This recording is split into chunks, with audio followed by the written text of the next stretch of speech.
There's a very specific kind of calm that settles in when rain starts falling, not the dramatic movie scene kind, but a quieter internal shift where your body seems to loosen its grip on the day without you consciously telling it to.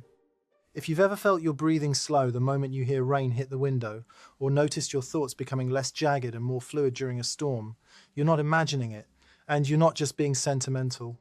People who feel calm during rain aren't responding to the weather in a superficial way. They're responding to something much deeper in how their nervous system interprets safety, stimulation, and emotional permission. Most people experience rain as an inconvenience, something that disrupts plans, delays movement, complicates life. But for others, rain does the opposite. It simplifies the world. And psychology has a lot to say about why that happens.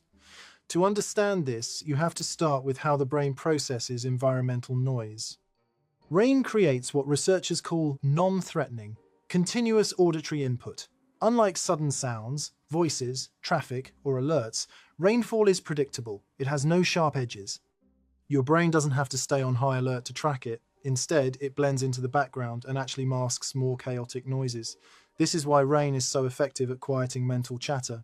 It gives your brain something steady to anchor to, which reduces the need to scan for threats or changes. For people who are sensitive to overstimulation, this is deeply regulating.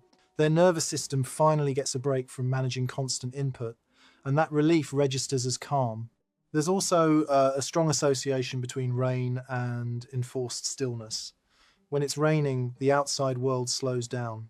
Fewer people are moving around, fewer social expectations exist, and the pressure to be visible or active drops. You're no longer expected to maximize the day or be somewhere interesting. Rain creates a socially acceptable pause, and for people who often feel overwhelmed by obligation or performance, that pause feels like permission rather than loss. You're not opting out of life. Life itself is quieting down. Another layer of this calm comes from what psychologists call environmental containment. Rain creates a clear boundary between inside and outside. You're sheltered, protected, enclosed, while something uncontrollable happens beyond the walls. This contrast signals safety to the brain.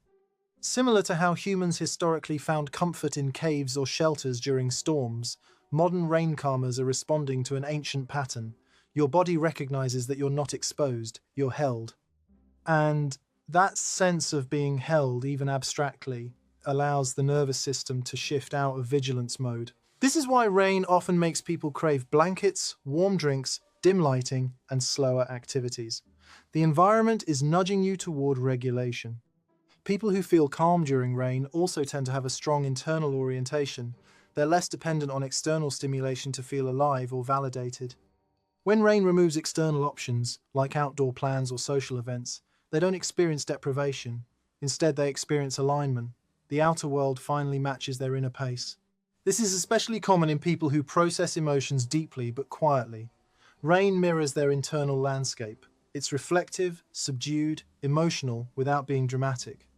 And that resonance creates comfort. There's also the role of sensory coherence. Rain engages multiple senses in a consistent way. The sound, the smell of wet earth, the muted light, the cooler air, none of these sensations compete with each other. They all point in the same direction, calm, inward, slow. When your senses stop competing, your mind follows. This is why rain is often associated with creativity, introspection, and emotional clarity. It doesn't push you to produce, it invites you to observe. For people who feel calm during rain, introspection isn't threatening, it's restorative. They don't fear being alone with their thoughts because their thoughts aren't attacking them, they're processing, and rain provides the perfect container for that processing. Another overlooked factor is the way rain disrupts time perception. During rainfall, especially long, steady rain, time feels less linear. Hours blur together, the pressure of clocks softens. For people who struggle with urgency or anxiety around time, this is deeply soothing. It feels like stepping outside the timeline without guilt. You're still here, still present, but no longer racing. This altered time perception reduces cortisol levels and encourages parasympathetic nervous system activation, which is the body's rest and digest state. That's not poetic language, that's physiological. Calm during rain is often a sign that your body knows how to downshift when given the right signal. And rain is one of the clearest signals nature provides. People who feel calm during rain also tend to have a high tolerance for emotional ambiguity. Rain is associated with sadness in popular culture, but it's not a sharp sadness. It's diffuse, gentle, reflective. If rain calms you, it often means you're comfortable with emotions that don't demand resolution. You can sit with a feeling without needing to fix it, label it, or escape it. That emotional flexibility is rare in a culture obsessed with positivity and forward motion. Rain invites you to feel without performing happiness. And for people who are tired of performing, that invitation feels like relief. There's also a subtle control dynamic at play.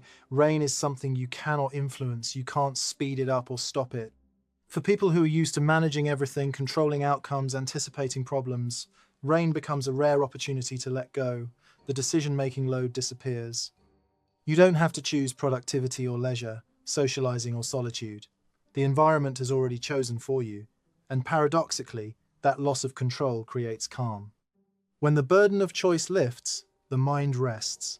This is why rain is often calming for people with high responsibility or chronic overthinking tendencies. It gives them an external reason to stop trying. Importantly, feeling calm during rain does not mean you're melancholic or withdrawn. It means your nervous system responds positively to low-pressure environments. You don't need constant stimulation to feel engaged with life. You're capable of presence without spectacle. You can find meaning in small sensory moments rather than external achievements. That trait often correlates with emotional depth, patience, and resilience. People who calm in rain are often good at self-soothing, even if they don't consciously recognize it. They know how to return to baseline, and rain happens to be one of their fastest pathways there. It's also worth noting that many people who feel calm during rain grew up associating rain with safety rather than danger. Childhood experiences matter here. If rain meant staying inside, warmth, stories, quiet, or closeness, your brain encoded it as a positive signal. Later in life, that encoding persists. But even without that background, repeated experiences of calm during rain can retrain the nervous system. Calm becomes a learned response. Over time, rain turns into a cue telling your body it's okay to slow down now, and your body listens. Um, so what does it say about you if rain makes you feel calm? It suggests you're attuned to subtle shifts rather than dramatic events. You value atmosphere over activity. You don't equate stillness with emptiness. You understand that rest is not the absence of life, but one of its essential states. You're comfortable being less visible, less loud, less productive for a moment. And in a world that constantly equates movement with worth, that comfort is not weakness, it's regulation. Rain doesn't energize you by adding something, it energizes you by taking things away. Noise, pressure, expectation, what's left is space, and for you, space feels safe. If you've ever wondered why rain feels like relief rather than gloom, this is why. Your nervous system recognizes it as a return, not a retreat, a moment where the world softens enough for you to breathe at your own pace. And that calm isn't something to explain away or override. It's information. It's your body telling you what kind of environment helps you function best. The rain isn't making you calm. It's revealing the calm that was already there, waiting for the world to quiet down enough for you to feel it.